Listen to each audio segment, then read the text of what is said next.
স্থানীয় সন্ত্রাসীরা এখনো চেষ্টা করছে শিক্ষার্থীদেরকে ধরে ধরে হত্যা করার।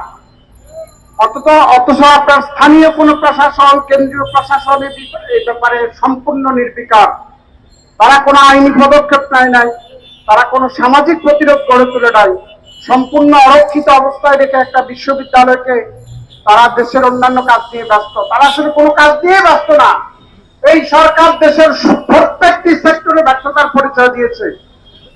তারা একটি ইন্টারিম গভর্নমেন্ট, একটি তত্ত্বাবধায়ক সরকার যে রাষ্ট্রের রুটিন কাজ করে সেগুলো করতে তারা ব্যর্থ হয়েছে। কি শুধু চট্টগ্রাম বিশ্ববিদ্যালয় নয়, আজকে দেশের অন্যান্য 7-8টি বিশ্ববিদ্যালয় একই কায়দায় হামলা হচ্ছে, ভাঙচুর হচ্ছে, নাশকতা হচ্ছে। এই হামলাগুলো পূর্ব পরিকল্পিত কিনা সরকারের সেই কোনো মাথা ব্যথা নেই, সরকারের কোনো তৎপরতা আমরা দেখছি না। আজকের এই মানববন্ধন থেকে আমরা চবির সাবেক শিক্ষার্থীরা সরকারের কাছে উদাত্ত আহ্বান জানাই যে আপনারা চট্টগ্রাম বিশ্ববিদ্যালয়ের ঘটনায় বিচার বিভাগীয় তদন্ত কমিশন গঠন করুন, অবিলম্বে স্থানীয় সন্ত্রাসীদেরকে আইনের আওতায় এনে শিক্ষার সুষ্ঠু পরিবেশ ফিরিয়ে আনুন, আমার বিশ্ববিদ্যালয় খুলে দেন, বিশ্ববিদ্যালয়ের পরিবেশ ফিরিয়ে আনুন। এটা কোনো ছেলে গেল নয়, বাংলাদেশ আগামীতে যা চালাবে তাদের উপর আক্রমণ। আমরা অতি বিলম্বে এই বর্বর হামলার আমরা তদন্ত আশা করছি। যেই তদন্ত কিয়ামতের আগে শেষ হবে না, সেই তদন্ত আমরা চাই না।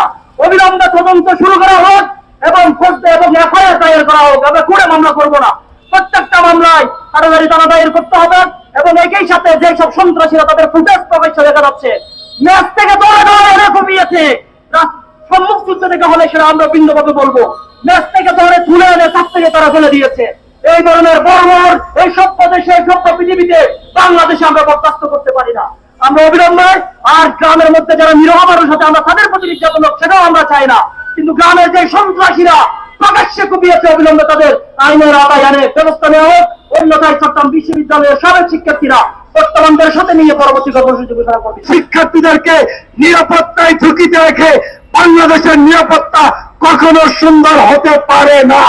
আজকের যে চট্টগ্রাম বিশ্ববিদ্যালয়ে আমরা আক্রান্ত হয়েছি, ওই বিশ্ববিদ্যালয়ের একজন মেধাবী শিক্ষক ছিলেন বর্তমান ইন্টিরিয়ামের প্রধান উপদেষ্টা ডক্টর মোহাম্মদ ইউনূস। অথচ সেই ডক্টর মোহাম্মদ ইউনূসের বিশ্ববিদ্যালয় আজকে রক্তে রঞ্জিত। সেটা বাংলাদেশের রাজনীতির জন্য, এই আজকের অন্তর্বর্তীকালীন সরকারের জন্য অত্যন্ত বেদনাদায়ক এবং লজ্জার।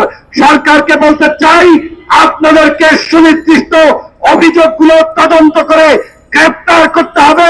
আইনের মাধ্যমে ছাত্রলীগের কার্যক্রম যেভাবে বাংলাদেশে নিষিদ্ধ, বিশ্ববিদ্যালয়ের এরিয়া সহ বিভিন্ন জায়গায় তাদের সকল অপতৎপরতার বিরুদ্ধে আইনানুগভাবে ব্যবস্থা গ্রহণ করতে হবে।